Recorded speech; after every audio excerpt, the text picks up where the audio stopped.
Bom, pessoal do oitavo ano, tudo bem? Vamos falar sobre as fontes de energia, que é a nossa atividade da semana de novo, tá? As fontes de energia podem ser divididas em fontes de energias não renováveis e renováveis. As não renováveis são aquelas que estão se esgotando no planeta. A gente retira do meio ambiente e elas não se renovam novamente, ou demoram muito para se renovar. As fontes de energia renováveis, elas podem se renovar naturalmente ou através da ação humana. Olha aí as renováveis. A gente tem a energia hídrica, que é da água, a eólica, que é dos ventos, a solar, que vem do sol. A energia geotérmica, ela vem do calor do interior da terra. E a energia das marés e das ondas usa a força da água do mar. E a biomassa é a energia que vem das plantas, e aí, para renovar, é só plantar novamente. Temos também as energias, as fontes de energia não renováveis, que quer dizer que a gente retira do planeta e não se renovam. São o carvão mineral, que é tirado de minas, são rochas, tá? Petróleo, que também fica no interior de rochas ou no fundo do mar. Temos o gás natural, que também está aprisionado no interior de rochas. E o urânio, que é um elemento químico radioativo e muito perigoso. Aí, essas fontes de energia têm dois destinos. Ou elas podem virar combustível, como a gasolina e o óleo e o diesel, né, que são usados em transportes. Ou então, qualquer um dessas outras fontes é usado para gerar calor, que nas usinas vão gerar eletricidade, para daí serem transmitidas, né, transportadas até as nossas casas, até os prédios e tudo isso que vocês já conhecem. E a gente vai ver um pouco mais de detalhes sobre isso. Na atividade de vocês, ela está um pouquinho longa, vocês precisam fazer essas leituras, tá? Tô só resumindo aqui, tá bom? Vamos falar hoje sobre a geração da energia elétrica, focando na energia hidrelétrica. O que é hidrelétrica? É a energia que vem da água, que é aqui usada no Brasil, como nós temos muitos rios, abundantes aqui, uma fonte muito rica de água no Brasil, nós usamos essa fonte de energia. E como é que essa água vira energia? Ela não vira, né? Então tem aí essa imagem para mostrar que aqui no Brasil são feitas represas em alguns rios, né? Que eles fazem esse movimento aí, ó. A água desce, gira essas turbinas, se vocês olharem na imagem, que gira um gerador que gera a energia elétrica através desse movimento da água, da força da água. E tem todas essas etapas aí. Então, tem uma estação geradora, onde a gente tem lá na represa, né, a queda da água, movimento gerador. Depois vai para subestações de transmissão, né, que aumenta a voltagem. E aí é transmitido e é muito perigoso, né? Essas áreas são afastadas da cidade. Aí depois a gente tem as linhas de transmissão, que são essas que a gente vê ali na Avenida Bacabal, né? Aquelas linhas de transmissão também são em alta tensão, né? Muito perigoso, é por isso que fica bem no alto, bem afastado mesmo das pessoas, tá?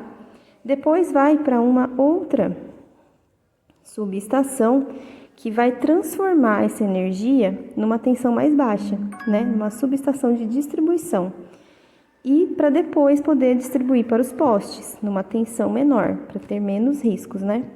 E até chegar no consumidor final. Também no poste a gente tem uns transformadores que transformam essa tensão, né, da energia elétrica no 110 e no 220, que é o que vai para casa de vocês, até chegar nas tomadas, interruptores e a gente poder utilizar. Então, olhem aí todo esse caminho, isso que é importante de vocês entenderem. Nessa atividade, vocês devem identificar as etapas da distribuição, da geração e distribuição de energia nessa imagem, nos números 1 a 6, e relacionar com essas descrições do A ao F. Bem tranquilo, tá? Onde há muitos rios, o que gira as turbinas é a força da água. Mas quando você não tem esse recurso, você usa outras fontes de energia. Então, você queima um material, podem ser os combustíveis fósseis, podem ser madeira, pode ser a energia do interior da terra, que é a energia geotérmica, para esquentar a água que vai mover, né, o vapor de água que vai mover essas turbinas. Só que essas fontes de energia, às vezes, são muito poluentes, por causa da queima desses materiais, vão gerar gases do efeito estufa, gases muito poluentes. Não quer dizer que a energia hidrelétrica seja tão limpa, porque não queima esses gases, porque a gente tem um efeito também de poluição de quando você vai construir a represa. Nesse momento você tem que alagar uma enorme área de vegetação.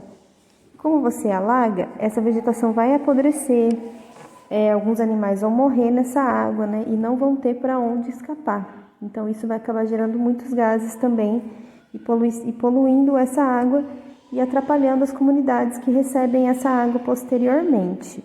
Tá? Então não é uma energia 100% limpa, que a gente poderia dizer. E também existem outras alternativas para a geração de energia elétrica. Né? Uma que está muito em alta agora é a energia solar. Na energia solar, você pode tanto usar o próprio calor do sol para aquecer a água, por exemplo, do chuveiro, que já gera uma grande economia de energia, né? Porque o chuveiro é uma das coisas que mais gasta energia elétrica na nossa conta de luz. Outra possibilidade é usar os painéis solares, que ficam em cima das casas, de prédios, ou até no chão. Né? Esses painéis, eles transformam a energia do sol em energia elétrica. Só que para construir esses painéis, a gente tem que extrair o silício do meio ambiente. Então, não é um impacto zero também.